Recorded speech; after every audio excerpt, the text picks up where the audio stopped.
Asking about the future of language is that way madness lies.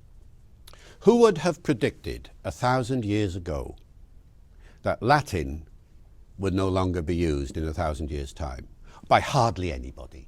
You know, I mean, obviously Latin is still used in certain circumstances, but it would not be the normal education to be fluent in Latin. If you'd said that 1,000 years ago, people would have said you were mad. So, in 1,000 years' time, will English still be a global language?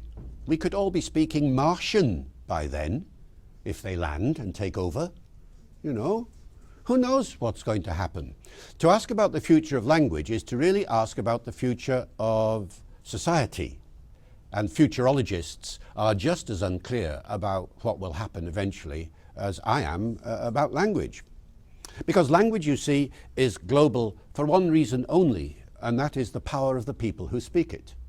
Power always drives language. There is no other reason to speak somebody else's language other than you want to improve your quality of life, or you want to influence them in some way, or whatever it might be. I mean, the tradition in English, of course, English became global for a whole variety of reasons. First of all, the power of the British Empire. Later, the power of American imperialism. Later, in the 17th century, the power of the Industrial Revolution, which meant that the language of science and technology became English predominantly. In the 19th century, the power of money talks, and the two most productive nations of the world were Britain and America, both using English. So the language of international banking became the pound and the dollar, English once again.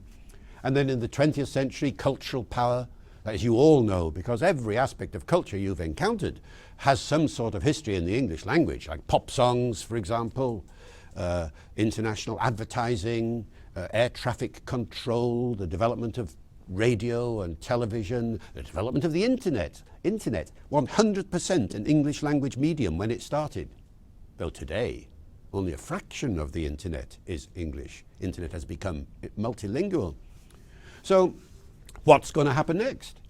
English will stay a global language as long as certain things happen. First of all, that the nations that are recognized as the most powerful nations in the world continue to use English, and all the other nations want to be like them, or want to interact with them, or want to sell things to them, and so on. And so English will stay like that for as long as those nations retain that kind of power. And we're talking mainly America here, aren't we? Predominantly. On the other hand, it doesn't take it isn't rocket science to think of scenarios where, for whatever reason, American power diminishes, the power of some other nations grows, and you get other parts of the world becoming more dominant. And, you know, people say, well, what about Chinese? Well, one day maybe. At the moment, there's no sign of China wanting Chinese to be a global language, because they're all learning English in China, for the most part. But you could imagine a scenario where it was the other way around.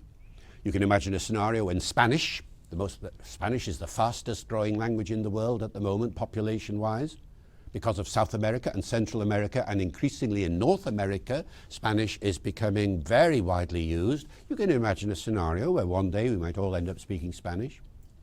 In another scenario, you can imagine one day we might all end up speaking Arabic, for reasons that are perfectly obvious to anybody who looks at the world. So all of these things could happen. At the moment, there's no sign of a diminution in the prestige of English, the desire to learn English. The figures are going up and up and up every year. At the moment, over 2 billion people speak English. There's never been so many people speaking one language before, and there's no sign of any slackening off in that progress. So the long-term future, no idea. The short-term future, no change.